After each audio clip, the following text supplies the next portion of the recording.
Bienvenidos estudiantes a este módulo dedicado a la integración europea. Mi nombre es Claudia Llerena y los estaré acompañando durante este módulo.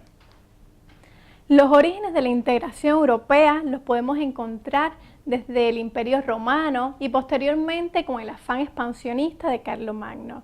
En el siglo XIV podemos encontrar la figura de Pierre Dubois, que fue uno de los precursores de las ideas unionistas de Europa. La modernidad también destacaron figuras como Kant, Montesquieu, D'Alembert, que expresaron ideas similares en torno a la unidad europea. En 1834, con la implantación del Zollverein alemán, fue un paso para lograr la unidad de los disgregados estados alemanes. Ya para el siglo XX encontramos la figura del conde Kalergi, que va a ser el primero en crear un movimiento paneuropeo. El conde Kalergi propuso a los estados continentales europeos la formación de Estados Unidos de Europa, inspirado en los cantones suizos y en Estados Unidos de América. En 1927, el ministro francés Aristide Briand fue nombrado presidente honorario de este movimiento paneuropeo. A este movimiento paneuropeo pertenecieron destacadas figuras como pueden ser Rilke, Unamuno, Salvador de Madariaga, Adenauer, Einstein, Freud, entre otros muchos. En 1929, Aristides Briand presentó a la Sociedad de las Naciones un movimiento para la conformación de unos estados federados de Europa, pero finalmente este proyecto fracasó principalmente por la crisis económica de 1929-1933. Ya con la Segunda Guerra Mundial, los estados europeos se dieron cuenta de la necesidad de la unión para hacer frente al nuevo escenario internacional, sobre todo por la hegemonía que tenía Estados Unidos en la arena internacional. En 1949, como pudimos estudiar en clases anteriores, el Plan Marshall, se fundó la OTAN y en mayo de ese mismo año se celebró en La Haya el Congreso de Europa. Este congreso, a iniciativa del Comité de Coordinación de Movimientos para la Unidad de Europa, se debatieron dos ideas fundamentales en torno a la unidad europea. Por un lado se defendían las ideas federalistas y por el otro institucionalistas. Pero en sentido general, estos dos cuerpos teóricos dominaron la ideología de la integración a lo largo del proceso de integración europea. La corriente federalista se refiere y se emplea para describir un modo de organización política que vincula unidades distintas en un sistema global, permitiendo al mismo tiempo que cada una mantenga su integridad política fundamental. Por otro lado, la corriente institucionalista, procedente de esta teoría de las ciencias sociales, ciencias políticas, la historia, plantea la comprensión de la sociedad a partir de sus instituciones formales, de su funcionamiento y su efectividad, al entender que cada sistema social desempeña una serie de funciones de todo tipo, ya sean sociales, políticas, económicas, culturales, para cuya realización se ha dotado de un conjunto de instituciones específicas a través de las cuales se regula el comportamiento de los individuos. En el siguiente esquema podemos encontrar las diferentes etapas del proceso de integración europeo. La hemos dividido en cuatro etapas fundamentales. La primera, que abarca del año 1950 a 1957, que le titulamos la formación de una Europa comunitaria. Después, evolución de la integración europea entre los años 1957 y 1973. Posteriormente, el fortalecimiento de la Comunidad Europea entre los años 1973 y 1991. Y por último, que va desde 1991 hasta nuestra actualidad, que es la construcción de la Unión Europea. Esta primera etapa podemos decir que comienza esta formación de la Europa comunitaria con la Declaración Schuman del 9 de mayo de 1950. La Declaración Schuman, inspirada en las ideas de Jean Monnet, promulgó la creación de una comunidad económica del carbón y el acero, SECA, como conocemos comúnmente, y abogaba por que tanto Alemania o Francia pusieran a disposición sus producciones de carbón y acero bajo una autoridad supranacional en una organización abierta a los demás países europeos. Schuman consideraba que Alemania y Francia debían superar las rivalidades históricas que tenían y juntos liderar el proceso de construcción europea. Consideraba que este desarrollo económico iba a permitir la primera etapa de la federación, que sería una unificación económica, y que así evitaríamos el peligro de una nueva guerra. Ya en el año 1951 se creó la CECA y se nombró como presidente a Jean Monnet. Es a partir de la Declaración Schuman del 9 de mayo que se celebra el Día de Europa, en la que la Unión Europea celebra actividades para acercar a sus ciudadanos con sus instituciones. Por otro lado, en 1950, el ministro francés René Pleven creó un proyecto de defensa paneuropeo, la Comunidad Europea de Defensa, pero finalmente este proyecto fracasó ante la negativa de la Asamblea Nacional Francesa. La segunda etapa va a estar marcada fundamentalmente por la firma del Tratado de Roma por Italia, Bélgica, Francia, Alemania Federal, Países Bajos y Luxemburgo. El Tratado de Roma dio inicio a la Comunidad Económica Europea y a la Comunidad Europea de Energía Atómica, Euratom, como todos conocemos. Estos tres tratados, el CECA, la Comunidad Económica Europea y el Euratom, constituyen los tratados constitutivos o fundacionales de la Unión Europea. Tras la celebración de la conferencia de Estresa, se creó una política agraria común, que fue también otro de los fundamentos esenciales de la Unión Europea. Para 1960, Reino Unido decidió hacer frente a la Comunidad Económica Europea y creó la Asociación Europea de Libre Cambio. Tenemos que tener en cuenta que Reino Unido, si bien fue invitada a participar, a ser miembro de la Comunidad Económica Europea, en sus inicios no aceptó, pues consideraba que era un peligro para los intereses de la Commonwealth y asimismo se oponía a la estructura federal de la organización. Ya para los años 1961 y 1967 solicitó su ingreso a la misma, ya que se había percatado del peligro de quedar aislada en el continente, pero fue vetada 2 veces su ingreso por Francia, principalmente por Charles de Gaulle. Charles de Gaulle consideró que el Reino Unido era incompatible con Europa, que sus intereses insulares diferían de los intereses de sus socios continentales, pero sobre todo consideraba que era una marioneta de Estados Unidos, un caballo de Troya para minar las bases de la unidad europea. Finalmente, Reino Unido es aceptada y entra en la Comunidad Económica Europea en 1973. Otro elemento que va a ser parte de el fortalecimiento de la Comunidad Europea fue en la firma en 1987 del Acta Única Europea, y ya para 1992 se firmó el Tratado de Maastricht o el Tratado de la Unión Europea. Ya a partir de ahora se le va a denominar así, Unión Europea, que va a sustituir a la Comunidad Europea, y se asentó sobre 3 pilares esenciales.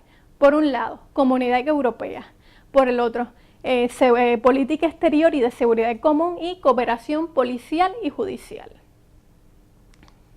En el siguiente esquema podemos ver resumidos los tratados que hemos hecho mención: el de la CECA, el de la Comunidad Económica Europea, el Euratom, el Tratado de Bruselas, el Acta Única Europea, el Tratado de Maastricht y los tratados que le sucedieron, el Tratado de Ámsterdam, de Niza, de Lisboa, y que básicamente van a mejorar las estructuras y las instituciones de la Unión Europea, preparar la entrada para nuevos miembros y hacer una institución más eficaz, más democrática, para resolver los problemas que tenía ante sí esta institución. Podemos decir entonces que la Unión Europea constituye una organización internacional única, diferenciada, y actualmente está compuesta por 28 miembros. Recordemos que a inicio del 2017 Reino Unido votó a favor del Brexit, es decir, de su salida de la Unión Europea. En el siguiente mapa podemos encontrar los diferentes miembros y el año en que entraron a la organización. Podemos apreciar que la naturaleza de la Unión Europea es que se configura como una organización internacional con una estructura única, desapareciendo la Comunidad Europea. Tiene una personalidad jurídica, lo que le permite celebrar y negociar acuerdos internacionales, convertirse en miembro de una organización internacional y adherirse a convenios internacionales. Entre los principios que destacan y en la cual y están presentes en el Tratado de la Unión Europea está el principio de la dignidad humana, de la libertad, de la defensa de los derechos humanos, del Estado de Derecho y el respeto, por supuesto, a la diversidad de los diferentes Estados miembros, ya sea lingüística, religiosa, etc. Los objetivos de la Unión Europea son básicamente promover los valores, la paz y el bienestar de los pueblos, ofrecer a los ciudadanos un espacio de libertad, seguridad y justicia, establecer un mercado interior, establecer una unión económica y monetaria y en sus relaciones con el resto del mundo contribuir a la paz, a la seguridad mundial, al desarrollo sostenible. Son básicamente estos objetivos que rigen la organización y en los cuales están en sus principios y en sus tratados. Son varios los fundamentos que guían la integración europea. Tenemos por un lado el principio de supranacionalidad. El principio de supranacionalidad es un elemento nuevo en las relaciones internacionales marcadas tradicionalmente por un acentuado signo intergubernamental. El principio de supranacionalidad supone una fórmula política en la que los estados ceden parte de soberanía en pos de un proyecto unitario común. Por otro lado, está presente la idea de que el proceso de unificación europea ha sido por fases sectorialmente paulatino, es decir, hemos transitado de una unificación en términos económicos a una unificación en términos políticos. Otro de los principios es el principio de voluntariedad, es decir, los estados deciden aceptar las normas, los valores, los acuerdos enarbolados en los estatutos y en el Tratado de la Unión Europea. Asimismo está presente el principio de solidaridad en la que los estados deciden cooperar entre ellos, intercambio tecnológico, asimismo respetar la diversidad de los diferentes estados miembros, ya sea religiosa, lingüística, entre otras. Es necesario que abordemos también los fundamentos jurídicos de la Unión Europea. La ley de la Unión Europea es un fenómeno jurídico único desarrollado en el proceso de integración europea enmarcado entre las comunidades europeas y la Unión Europea y que toma elementos del supranacionalismo de las instituciones europeas. La ley de la Unión Europea constituye fundamentos jurídicos únicos, autónomos, que bebe del derecho internacional y del derecho interno de tipo federal de los Estados miembros y que mismo forma parte de los estatutos jurídicos internos de los diferentes Estados miembros que componen esta organización internacional. La normativa jurídica de la Unión Europea se asienta sobre dos elementos esenciales. Por un lado, la ley primaria originaria o la ley secundaria y derivada. La ley primaria constituye la jerarquía jurídica de la Unión Europea y está basada sobre los principios generales del derecho y los tratados constitutivos de la Unión Europea, mientras que los tratados secundarios, la ley secundaria, constituye aquellos que emanan de las instituciones en el ejercicio de sus competencias otorgadas por la ley primaria. El marco institucional de la Unión Europea podemos ver que es la expresión concreta del principio de la unicidad institucional de esta organización internacional. Está compuesto por instituciones, órganos y organismos a lo que los Estados miembros atribuyen competencias para el ejercicio comunitario de parte de sus poderes y de soberanía. Podemos apreciar que la Unión Europea constituye la máxima expresión de la gobernanza multinivel. La podemos, por ejemplo, apreciar el nivel supranacional y nivel nacional, el reparto de competencias entre la Unión Europea y los diferentes Estados miembros, la integración de los representantes de los Estados miembros en las instituciones y el principio de subsidiariedad. Las instituciones de la Unión Europea podemos verlas en el siguiente esquema: el Parlamento Europeo, el Consejo Europeo, Consejo de la Unión Europea, la Comisión Europea, el Tribunal de la Justicia de la Unión Europea, entre muchas otras que aquí podemos apreciar. Las principales cuatro instituciones que unidas dirigen la Unión Europea son básicamente la Comisión Europea, el Consejo Europeo, el Parlamento Europeo y el Tribunal de Justicia de la Unión Europea. La Comisión Europea, con sede en Bruselas, está compuesta por 28 comisiones, cada una por los 28 Estados miembros de esta organización y es políticamente independiente de la Unión Europea. Constituye el órgano ejecutivo de esta organización internacional y es la que representa a la Unión Europea en la arena internacional. Actúa más bien como un gabinete de gobierno. además se encarga de administrar la mayor parte del presupuesto de la Unión Europea. Su actual presidente es Jean-Claude Juncker. Por otro lado, el Parlamento Europeo está conformado por 751 miembros de diferentes partes de Europa, tiene su sede en Bruselas, Luxemburgo y Estrasburgo, y los miembros del Parlamento Europeo se eligen cada 5 años y son los llamados eurodiputados. Estos se encargan de votar la mayoría de las leyes emitidas por la Comisión Europea y constituye, por supuesto, el órgano legislativo de la Unión Europea. Por otro lado, el Consejo Europeo se reúne en Bruselas y está conformado por los 28 jefes de Estado de Gobierno de los Estados miembros, el presidente de la Comisión Europea, el presidente del Consejo Europeo y el alto representante para Asuntos Exteriores y Política de Seguridad, y se encarga de señalar las directrices y las orientaciones de la Unión Europea. Y por último, el Tribunal de Justicia de la Unión se encarga de que los diferentes Estados miembros cumplan las normas y los valores enarbolados por la Unión Europea, así como limar las asperezas que pudieran suceder entre las anteriores instituciones mencionadas. Los principales logros cuando hablamos de la Unión Europea tenemos que resaltar sin lugar a dudas el mercado interior. Se trata de un espacio sin fronteras interiores que garantiza el libre intercambio de bienes, servicios, mercancías y se le pone impuestos, por supuesto, a aquellos productos no procedentes de la Unión para proteger así el mercado interno. Otro elemento que ha sido uno de los logros importantes de la Unión Europea es la eurozona, que es aquellos países que utilizan el euro como moneda, creada en 1999 con 11 países miembros fundadores. Actualmente cuenta con 19 miembros. Como unión monetaria, las reglas monetarias son creadas y mantenidas por el Banco Central Europeo.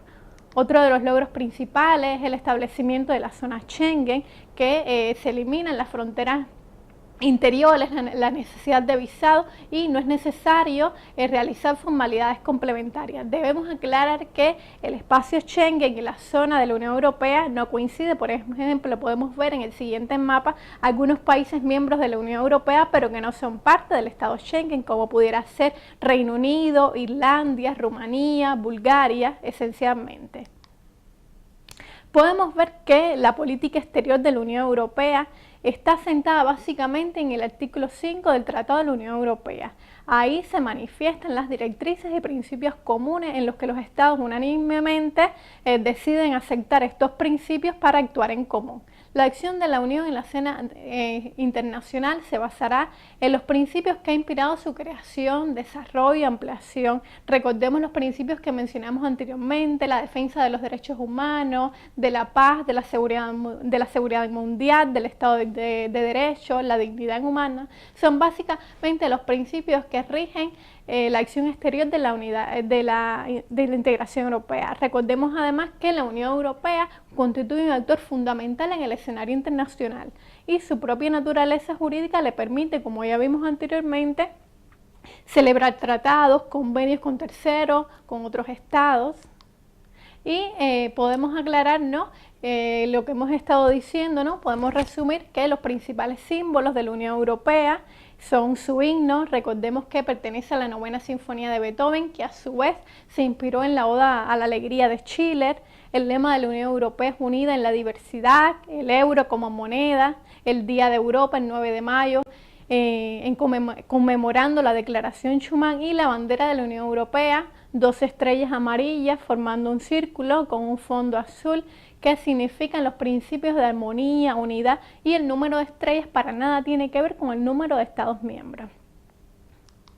Queremos despedir la clase señalándole algunos elementos que consideramos que son los retos que tiene ante sí la Unión Europea hoy en día. Algunos de ellos son, por ejemplo, superar la crisis del euro, la soberanía nacional versus integración, la transformación del Banco Central Europeo, avanzar en las políticas sociales, la confianza y cooperación entre los países, la mejora de la productividad, el Brexit, la crisis migratoria, la política exterior y de seguridad común. Son estos elementos los que consideramos los principales retos que tiene ante sí la Unión Europea. Esperemos que reflexionen sobre esto hasta un próximo encuentro. Muchas gracias por su atención.